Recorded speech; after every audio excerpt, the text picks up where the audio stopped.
मेरे एक फ्रेंड ने रिसेंटली मुझे कॉल किया कि उसने सिप खुलवानी है 10,000 रुपए की अपने न्यूबॉर्न बच्चे के लिए। तो उसने पूछा कि उसे कौन से म्यूचुअल फंड में पैसे इन्वेस्ट करने चाहिए और जब उसका न्यूबॉर्न 20 साल का हो जाएगा तो वो अमाउंट कितना हो जाएगा।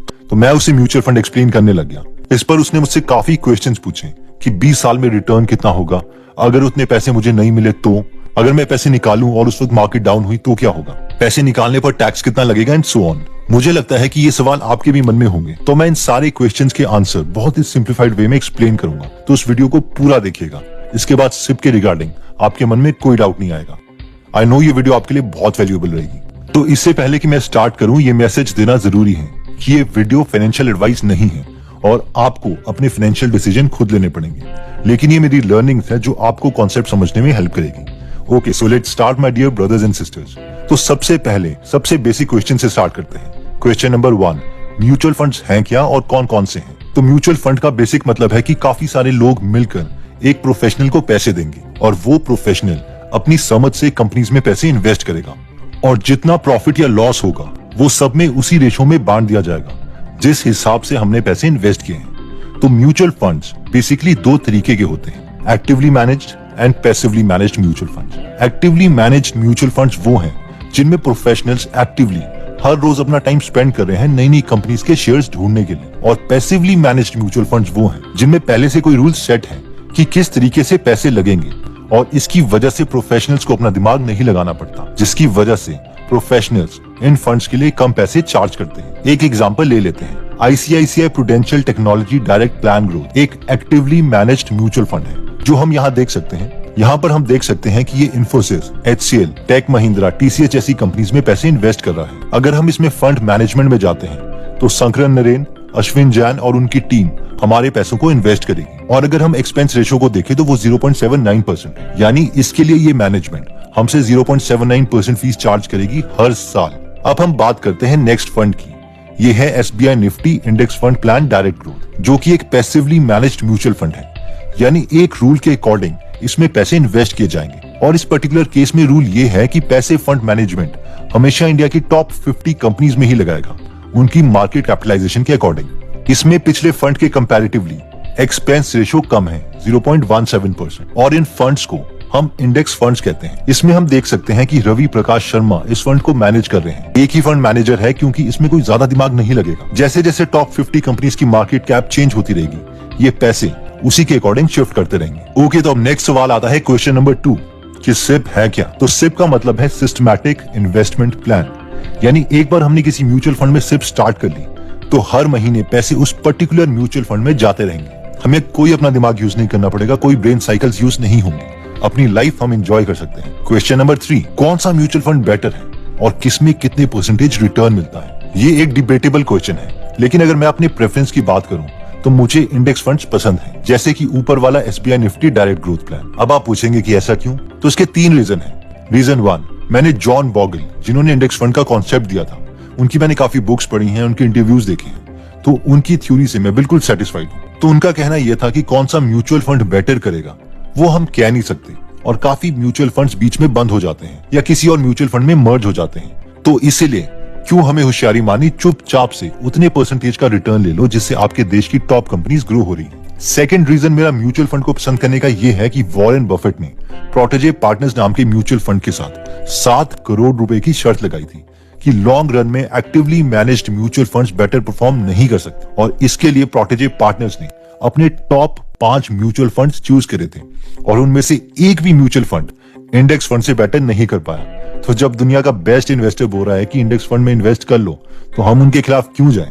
अब थर्ड रीजन मेरा निफ्टी 50 इंडेक्स फंड को पसंद करने का यह है कि वॉरेन बफेट ने 2 रूल्स दिए हैं इन्वेस्टिंग के। Rule number 1, never lose your money, और rule number 2, never forget rule number 1। तो इन शॉर्ट, वोलेटिलिटी की वजह से पैसे कम या ज्यादा तो होंगे, लेकिन परमानेंटली कभी हमारे पैसे जीरो नहीं होने चाहिए। तो ये दोनों प्रिंसिपल्स निफ्टी 50 इंडेक्स फंड में वैलिड होंगे, क्योंकि अगर हमारे देश की टॉप 50 कंपनीज ही फ्लॉप हो गई तो वैसे तो कोई और कंपनीज उन्हें रिप्लेस कर देगी, लेकिन उसका मतलब ये भी होगा कि कुछ ना कुछ बड़ा ही क्राइसिस चल रहा है, और अगर ऐसा हो रहा है तो सब कुछ बर्बाद ही हो रहा है। तो पैसे तो फिर किसी भी जगह सेफ नहीं होंगे। इसके अलावा अगर हम और इंडेक्स फंड्स के बारे में जानना चाहते हैं तो मैं आपको रेकमेंड करूंगा कि आप जॉन बॉगल की book the little book on common sense investing जरूर पढ़ें। अगर आप ये फ्री में पढ़ना या सुनना चाहते हैं तो गीगल एप्लीकेशन में ये बुक फ्री में अवेलेबल है। क्वेश्चन नंबर 4, अगर मेरे पास सिप को कंटिन्यू करने के लिए पैसे नहीं हुए तो मैं क्या करूंगा?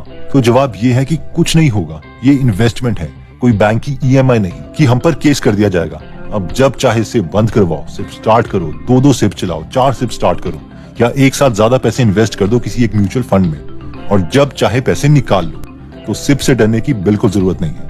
Question number 5, Nifty 50 index fund में हमें कितना रिटर्न मिलेगा? और अगर ये रिटर्न उतना नहीं आया तो पास्ट में ये देखा गया है कि ऑन एन एवरेज हमें 15% का रिटर्न मिल जाता है। लेकिन आप पूछोगे कि इसकी गारंटी क्या है?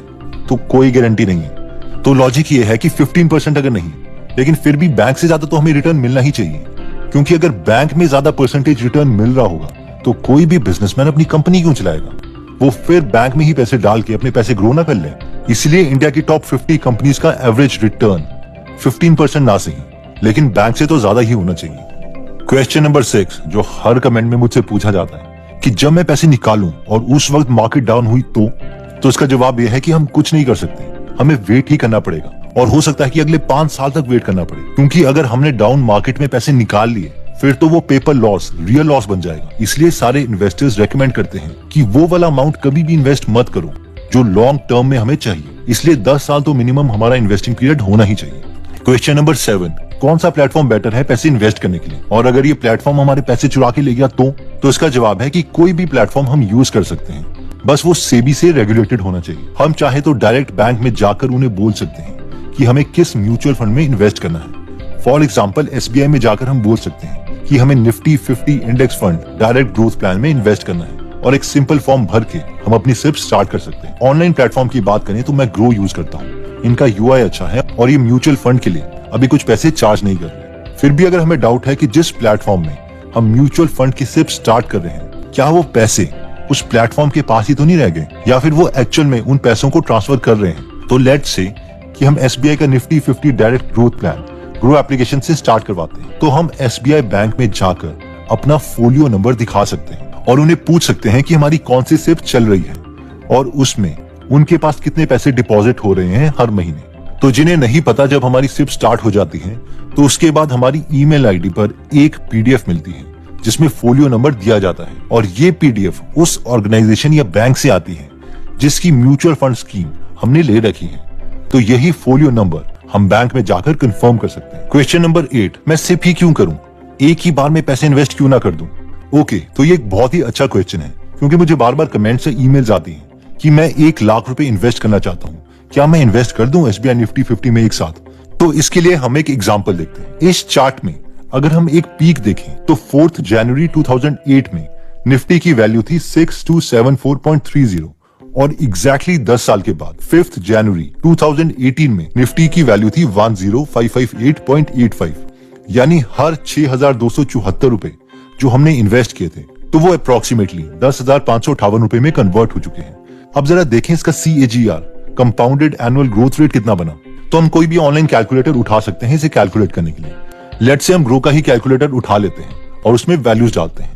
तो हमारी इनिशियल इन्वेस्टमेंट थी 6274 की, और फाइनली ये अमाउंट बना 10558 का, और ये सब हुआ 10 साल में, यानी ड्यूरेशन ऑफ इन्वेस्टमेंट थी 10 इयर्स। तो उसका रिजल्ट आ गया 5.34%। अब हम में से कई लोग बोलेंगे ये क्या बकवास है यार, 15% का रिटर्न तो आया ही नहीं, 5.3% बना, इससे अच्छा तो मैं बैंक में FD ही स्टार्ट कर देता। और वो ठीक भी है। इसलिए जब हम लमसम अमाउंट डालते हैं तो हमें इस बात का ध्यान रखना पड़ता है कि उस वक्त मार्केट ओवर वैल्यूड ना हो। नेक्स्ट क्वेश्चन नंबर 9, हमें कैसे पता चलेगा कि मार्केट ओवर वैल्यूड है या अंडर वैल्यूड?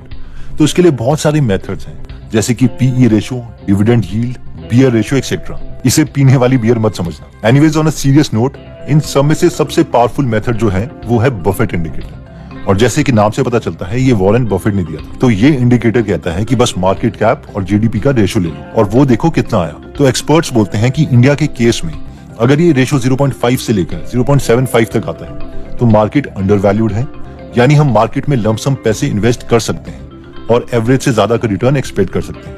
अगर ये रेशो 0.75 से 0.9 के बीच में आता है तो मार्केट फेयर वैल्यूड है, यानी जितना रिटर्न होना चाहिए हमें उतना ही मिलेगा। और इस वक्त में भी हम एक साथ इन्वेस्टमेंट कर सकते हैं, लेकिन हमें रिटर्न एवरेज मिलेगा। और अगर ये रेशो 0.9 से अबव है तो इसका मतलब है रेड फ्लैग, यानी मार्केट ओवर वैल्यूड है और एक साथ पैसे इन्वेस्ट मत करो। अब देखते हैं जरा 4 जनवरी 2008 को ये बफेट इंडिकेटर क्या कह रहा था। तो ऑनलाइन मुझे ये वेबसाइट मिली gurufocus.com। यहाँ पर दोनों वैल्यूज दी गई हैं, मार्केट कैप भी और जीडीपी भी।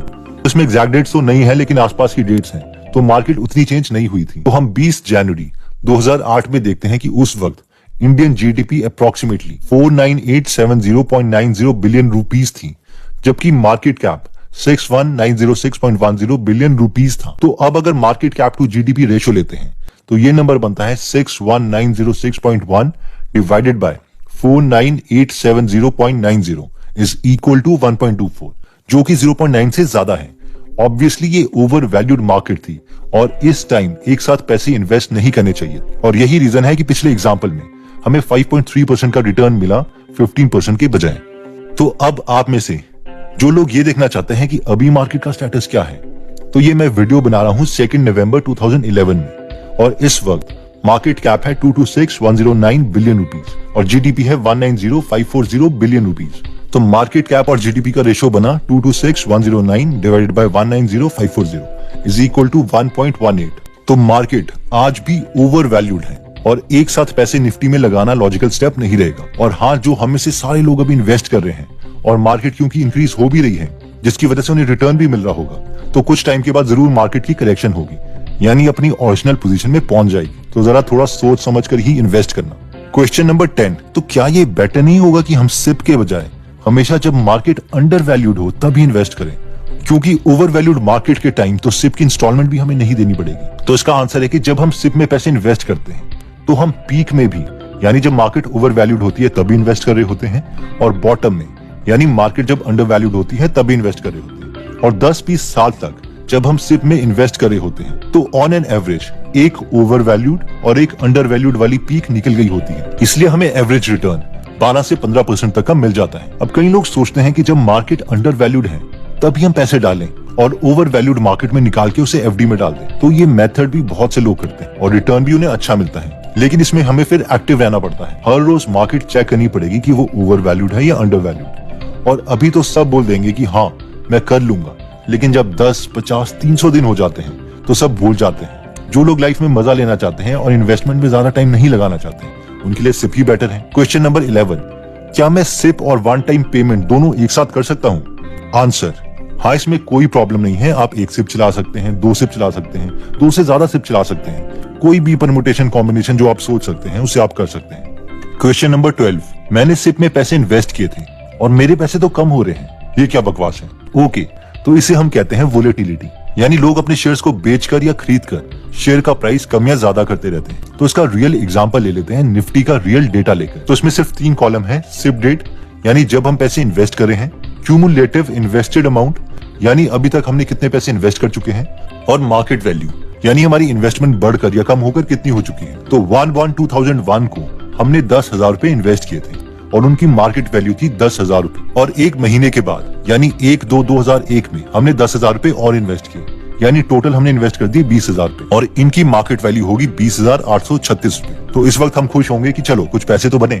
लेकिन अगर आप 2/4/2001 को देखोगे तो आपके 40,000 रुपए 35,828 रुपए में कन्वर्ट हो चुके हैं। 2/7/2001 को देखोगे तो आपके 70,000 64,220 में कन्वर्ट हो गए, और ये है वोलेटिलिटी।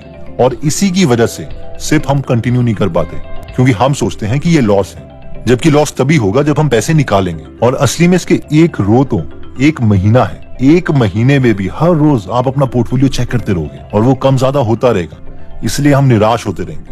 और ये 2 साल तक चलेगा। 2/6/2003 तक आपने 3 लाख रुपए इन्वेस्ट कर दिए हैं और इसकी मार्केट वैल्यू है 291,071।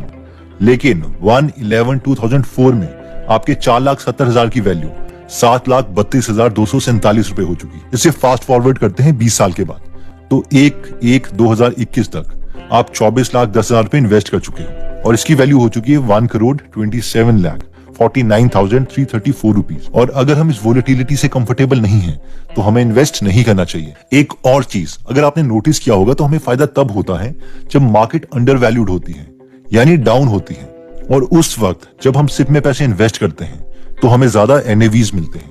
तो एक चीज तो हम कर सकते हैं कि जब मार्केट डाउन है उस वक्त हम सिप तो चलने दें, लेकिन साथ में कुछ ज्यादा यूनिट्स खरीद लें निफ्टी 50 के, थोड़ी लमसम पेमेंट करके।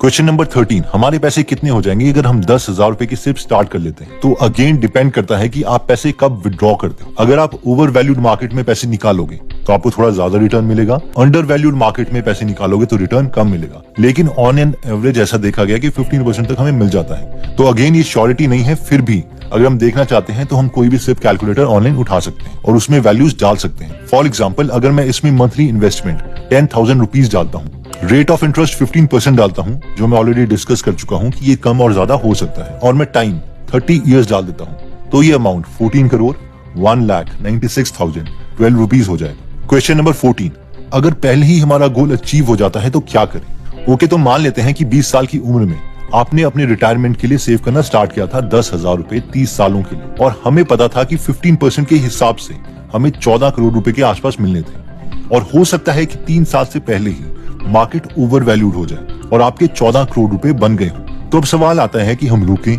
पैसे और बढ़ने दें या फिर विड्रॉ कर लें? तो आंसर मेरी समझ से यह है कि हमें नहीं पता कि मार्केट आगे बढ़ेगी या कम होगी। तो जब गोल अचीव हो गया है तो लालच क्यों करनी, पैसे निकाल लो और एफडी में डाल दो, खत्म करो और अपनी लाइफ जियो। क्वेश्चन नंबर 15, पैसे निकालने पर हमें टैक्स कितना लगेगा? 2018 से पहले अगर कोई भी 1 साल तक अपने पैसे इक्विटी में इन्वेस्ट करता है तो उसे कोई टैक्स नहीं देना पड़ता था। लेकिन 2018 के बाद यूनियन बजट अमेंड हुआ, गवर्नमेंट को गुस्सा आ गया और इस पर भी टैक्स लगना स्टार्ट हो गया। तो अगर हम अपनी सिप बंद करवा लेते हैं 1 साल से पहले ही, पैसे निकाल लेते हैं, तो प्रॉफिट्स में हमें 15% का टैक्स देना पड़ेगा। इसके अलावा सेस और सरचार्ज तो है ही। और अगर 1 साल के बाद हम पैसे निकालते हैं तो 1 लाख से जो एक्स्ट्रा अमाउंट होगा उसमें हमें 10% का टैक्स देना पड़ेगा, एक्सक्लूडिंग सरचार्ज और सेस। तो आइए हम एक एग्जांपल ले लेते हैं। मान लीजिए आपने 2 नवंबर 2021 में सिप स्टार्ट करी थी 5,000 रुपए की, और 1 साल होने से जस्ट एक दिन पहले 31 अक्टूबर 2022 को आप सिप के सारे पैसे निकाल लेते हैं। तो सवाल ये है कि आपका कितना टैक्स होगा? अब क्योंकि हमारी सिप हर महीने की है और हम 12 महीने पैसे दे चुके हैं, यानी 12 × 5,000 = 60,000 रुपए हम दे चुके हैं, और लेट्स से कि उस वक्त इसकी मार्केट वैल्यू 1 लाख रुपए हो चुकी। तो क्योंकि हमने साल से पहले ही पैसे निकाल लिए हैं, तो ये गवर्नमेंट की नजरों में शॉर्ट टर्म कैपिटल गेन है, तो हमें 15% का टैक्स देना पड़ेगा अपने गेन पर। तो हमारा गेन हुआ, जो हमें पैसे मिले थे 1 लाख रुपए माइनस 60,000 रुपीज जो हमने पैसे इन्वेस्ट करे थे, यानी गेन हुआ 40,000 रुपए। तो 15% ऑफ 40,000 इज 6,000 रुपीज, और यही हमारा टैक्स है। लेकिन अगर हम पैसे 31 अक्टूबर 2022 के बजाय 5 नवंबर 2022 को निकालते हैं, यानी हमने पैसे 1 साल के बाद निकाले, तो हमारा लॉन्ग टर्म कैपिटल गेन हुआ और हमें 10% टैक्स देना पड़ेगा। तो अगर अभी हमारे सिप की वैल्यू 1 लाख रुपए ही है, तो सरकार बोलती है कि 1 लाख से ऊपर जो हमारा गेन होगा उस पर हमें 10% टैक्स देना पड़ेगा। तो इस केस में तो हमारा गेन ही 40,000 रुपए है, जिसका मतलब है कि हमें 0 टैक्स देना पड़ेगा। ओके दोस्तों, इस वीडियो में आई होप मैंने काफी डाउट्स आपके क्लियर कर दिए होंगे। फिर भी अगर कुछ रह गया हो तो आप कमेंट सेक्शन में मुझसे पूछ सकते हैं, और हो सके तो मैं कोर्स ही बना दूंगा इन्वेस्टिंग पर, जितना थोड़ा बहुत मुझे पता है। अगर इंडेक्स फंड के बारे में आप और अच्छे तरीके से जानना चाहते हैं तो आप इंडेक्स फंड का कॉन्सेप्ट जिन्होंने दिया है उन्हीं से सीखिए। तो जॉन बॉगल की एक बहुत ही अच्छी बुक है, the little book on common sense investing. तो अगर आप चाहें तो उनकी बुक फ्री में हिंदी में पढ़ सकते हैं गीगल एप्लीकेशन पर। गीगल ऐप में इसके अलावा और भी बहुत सी नॉलेजेबल बुक्स हैं। तो अगर आप नॉलेज वाली चीजों में इंटरेस्टेड हो तो इस एप्लीकेशन का लिंक मैं डिस्क्रिप्शन और फर्स्ट कमेंट में दे दूंगा। ये एप्लीकेशन दोनों iOS और एंड्रॉइड में अवेलेबल है। अगर आप हमारी वीडियोस मिस नहीं करना चाहते तो हमारा पेज लाइक करने के बाद 3 डॉट्स के बटन को प्रेस करके फॉलो के बटन को सिलेक्ट कीजिए, और फाइनली सी फर्स्ट के ऑप्शन को सिलेक्ट कर लीजिए। इससे आपको हमारी हर पोस्ट मिलती रहेगी। जय हिंद।